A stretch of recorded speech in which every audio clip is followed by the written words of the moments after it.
ಕಾಂಗ್ರೆಸ್ ಪಕ್ಷ ಆಂತರಿಕ ಪ್ರಜಾಪ್ರಭುತ್ವ ಇರೋದು. ಹೇಳಿದೆ ಇಂಟರ್ನಲ್ ಡೆಮಾಕ್ರಸಿಯಿಂದ ಕಾಂಗ್ರೆಸ್ ಪಾರ್ಟಿ ಪ್ರತಿಯೊಬ್ಬರಿಗೂ ಟಿಕೆಟ್ ಕೇಳುವಂಥ ಅರ್ಹತೆ ಇದೆ, ಯೋಗ್ಯತೆ ಇದೆ. ಅದೇ ಥರ ಕಾಂಗ್ರೆಸ್ ಪಕ್ಷದಲ್ಲಿ ನಮ್ಮ ಪೈಲ್ವಾನ್ ಅವ್ರು ಕೇಳಿದರು, ಅರ್ಥ ಆಯ್ತಲ್ಲ. ಈಗ ಕಾಂಗ್ರೆಸ್ ಪಕ್ಷ ಅವ್ರು ಹುಟ್ಟಿದಿಂದ ಕಾಂಗ್ರೆಸ್ ಪಕ್ಷ ಇವತ್ತಿನ ಕಾಂಗ್ರೆಸ್ ಪಕ್ಷಕ್ಕೆ ಬೆಂಬಲವಾಗಿ ಅವ್ರು ನಿಂತಿದ್ದಾರೆ, ಯಾವಾಗೂ ಇರ್ತಾರೆ ಮುಂದಕ್ಕೆ. ಆದ್ದರಿಂದ ಕಾಂಗ್ರೆಸ್ ಪಕ್ಷ ಇಲ್ಲಿ ದಾವಣಗೆರೆಯಲ್ಲಿ ಸಮರ್ಥವಾಗಿ ಅತ್ಯಂತ ಹೆಚ್ಚಿನ ಮತದಲ್ಲಿ ಗೆಲ್ಲೋದ್ರಲ್ಲಿ ಯಾವುದೇ ಅನುಮಾನ ಇಲ್ಲ. ಶಾಮನೂರು ಶಿವಶಂಕರಪ್ಪ ಸಾಹೇಬರು ಮಾಡಿದಂಥ ಒಳ್ಳೆ ಕೆಲಸಗಳು ಇವತ್ತು ಅವ್ರ ಕೈ ಹಿಡಿತವೆ. ಇನ್ನೂ ಕಾಂಗ್ರೆಸ್ ಪಕ್ಷ ಯಾವತ್ತೂ ಕಾಂಗ್ರೆಸ್ ಪಕ್ಷ ಇವತ್ತು ಏನು ಹೇಳಿ ಸಾದಿಕ್ ಪೈಲ್ವಾನ್ ಅವರು ಮೊದಲಿಗೆ ಬಂಡಾಯ ಎದ್ದಿದ್ರು, ಆಯ್ತು. ಆಮೇಲೆ ನೀವು ಕೂಡ ಎಲ್ಲ ಶ್ರಮಣ ಮಾಡಿದ್ರಿ. ಬಟ್ ನಿಮ್ಮಲ್ಲಿರ್ತಕ್ಕಂಥ ಕಾರ್ಯಕರ್ತರಿಗೆ ಗೊಂದಲ ಆಗಿದೆ. ಏನು ಯಾವುದು ಗೊಂದಲ ಆಗಿಲ್ಲಪ್ಪ. ಗೊಂದಲ ಆಗಿರೋದು ಬರೀ BJP ಅವ್ರಿಗಷ್ಟೇ, ಯಾವುದು ಗೊಂದಲ ಆಗಿಲ್ಲ. ನಾನು ಹೇಳಿದ್ನಲ್ಲ, ಇಂಟರ್ನಲ್ ಡೆಮಾಕ್ರಸಿ. ಕಾಂಗ್ರೆಸ್ ಪಾರ್ಟಿ ಅನ್ನೋದು ಆಂತರಿಕ ಪ್ರಜಾಪ್ರಭುತ್ವ ಇರುವಂಥ ಪಕ್ಷ. ಪ್ರತಿಯೊಬ್ಬನಿಗೂ ತನ್ನದೇ ಆದ ವ್ಯಕ್ತಿತ್ವ ಇರ್ತದೆ. ಅದೇ ಪ್ರಕಾರ ಟಿಕೆಟ್ ಕೇಳಿದ್ರು. ಇವತ್ತು ಕಾಂಗ್ರೆಸ್ ಪಕ್ಷ ಈ ಸರ್ತಿ ಸಮರ್ಥ ಕೊಡೋಣ ಅಂತ ಹೇಳಿದ್ದಾರೆ, ಅದೇ ಪ್ರಕಾರ ಕೊಟ್ಟಿದ್ದಾರೆ. ಆದ್ದರಿಂದ ಸಮರ್ಥನ ಗೆಲ್ಸೋದಷ್ಟೇ ಕಾಂಗ್ರೆಸ್ ಪಕ್ಷದ ಉದ್ದೇಶ. ಆ ಕೆಲಸ BJPಗೆ ಅನುಮಾನನ BJPಯವರು ಮುಸಲ್ಮಾನರಿಗೆ ಸಿಖ್ರಲ್ಲಿ ಹೊಡೀರಿ ಬಡೀರಿ ಅಂತ ಹೇಳಿದ್ರು. ಮುಸಲ್ಮಾನರ ಬಗ್ಗೆ ಅವ್ರಿಗೇನು ರೀ ಐತೆ ಅನುಕಂಪ? ಯಾರು ಪಕ್ಷೇತರ ಅಭ್ಯರ್ಥಿ ಗೊತ್ತಿಲ್ಲಪ್ಪ. CM ಇಬ್ರಾಹಿಂ ಅವ್ರ ಬಗ್ಗೆ ನನಗೆ ಗೊತ್ತಿಲ್ಲಪ್ಪ. ನಾವು ಇಡೀ ಕಾಂಗ್ರೆಸ್ ಪಕ್ಷ ನಾವೆಲ್ಲ ಒಮ್ಮತವಾಗಿ ನಮ್ಮ ಪೈಲ್ವಾನ್ ಅವರ ಒಳಗೊಂಡಂತೆ ಸಿದ್ದರಾಮಯ್ಯನವರ ನೇತೃತ್ವದಲ್ಲಿ, DK ಶಿವಕುಮಾರ್ ಅವರ ನೇತೃತ್ವದಲ್ಲಿ ಇರಲಿಯಪ್ಪ. ನಾನು ಹೆಬ್ಬಾಳ್ದಾಗ ನಿಂತಿದ್ದವಾಗೂ 12 ಜನ ಇದ್ದಿರ್ರಿ. ಆದ್ರೂ ಎಲ್ಲ ಹಿಂದ ಪಕ್ಷಗಳು ಮತ್ತು ಯಾವ ಮತನೂ ಆಗಲ್ಲ ರೀ. ಯಾವ ಮತ ಲಾಸ್ಟ್ ಟೈಮ್ ಎಷ್ಟು ಜನ ಹಾಕಿದ್ರಿ? ಎಷ್ಟು ಜನ ಹಾಕಿದ್ರು?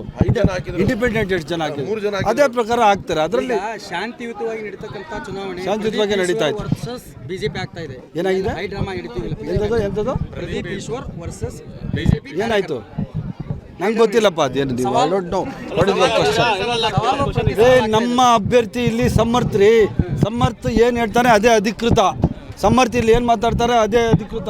ನಮ್ಮ ಪೈಲ್ವಾನ್ ಏನು ಮಾತಾಡ್ತಾರೆ ಅದೇ ಅಧಿಕೃತ.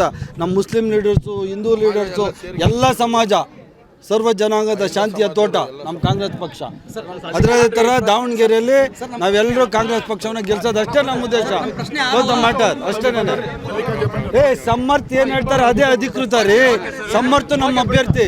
ಸಮರ್ಥ ಏನು ಹೇಳ್ತಾರೆ ನಾವೆಲ್ಲ ಪಕ್ಷಾತೀತವಾಗಿ, ಜಾತ್ಯತೀತವಾಗಿ ಎಲ್ಲ ಜನಗಳ ಸಮಾಜಗಳ ಇವತ್ತು ಪ್ರತಿನಿಧಿ ನಮ್ಮ ಸಮರ್ಥ. ಅವನು ಅರ್ಥ ಆಯ್ತಲ್ಲ. ಹಿರಿಯರಿದ್ದಾರಲ್ಲ ಅವನ್ನೆಲ್ಲರಿಗೂ ಮಗನ ಸಮ. ಅವನು ನನ್ನ ಸಮೇತ ಮಲ್ಲಿಕಾರ್ಜುನ ಅವರು ಒಬ್ಬರಿಗೆ ಅಲ್ಲ, ಮಗನ ಸಮ. ಓಕೆ. ಕಾಂಗ್ರೆಸ್ ಪಕ್ಷ ಆಂತರಿಕ ಪ್ರಜಾಪ್ರಭುತ್ವ ಇರೋದು. ಹೇಳಿದೆ ಇಂಟರ್ನಲ್ ಡೆಮಾಕ್ರಸಿಯಿಂದ ಕಾಂಗ್ರೆಸ್ ಪಾರ್ಟಿ ಪ್ರತಿಯೊಬ್ಬರಿಗೂ ಟಿಕೆಟ್ ಕೇಳುವಂಥ ಅರ್ಹತೆ ಇದೆ, ಯೋಗ್ಯತೆ ಇದೆ. ಅದೇ ಥರ ಕಾಂಗ್ರೆಸ್ ಪಕ್ಷದಲ್ಲಿ ನಮ್ಮ ಪೈಲ್ವಾನ್ ಅವ್ರು ಕೇಳಿದರು, ಅರ್ಥ ಆಯ್ತಲ್ಲ. ಈಗ ಕಾಂಗ್ರೆಸ್ ಪಕ್ಷ ಅವ್ರು ಹುಟ್ಟಿದಿಂದ ಕಾಂಗ್ರೆಸ್ ಪಕ್ಷ ಇವತ್ತಿನ ಕಾಂಗ್ರೆಸ್ ಪಕ್ಷಕ್ಕೆ ಬೆಂಬಲವಾಗಿ ಅವ್ರು ನಿಂತಿದ್ದಾರೆ, ಯಾವಾಗೂ ಇರ್ತಾರೆ ಮುಂದಕ್ಕೆ.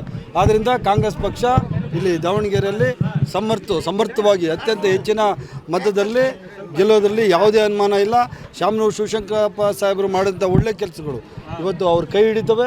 ಇನ್ನೂ ಕಾಂಗ್ರೆಸ್ ಪಕ್ಷ ಯಾವತ್ತೂ ಕಾಂಗ್ರೆಸ್ ಪಕ್ಷ ಇವತ್ತು ಏನು ಹೇಳಿ ಸಾದಿಕ್ ಪೈಲ್ವಾನ್ ಅವರು ಮೊದಲಿಗೆ ಬಂಡಾಯ ಎದ್ದಿದ್ರು, ಆಯ್ತು. ಆಮೇಲೆ ನೀವು ಕೂಡ ಎಲ್ಲ ಶ್ರಮಣ ಮಾಡಿದ್ರಿ. ಬಟ್ ನಿಮ್ಮಲ್ಲಿರ್ತಕ್ಕಂಥ ಕಾರ್ಯಕರ್ತರಿಗೆ ಗೊಂದಲ ಆಗಿದೆ. ಏನು ಯಾವುದು ಗೊಂದಲ ಆಗಿಲ್ಲಪ್ಪ.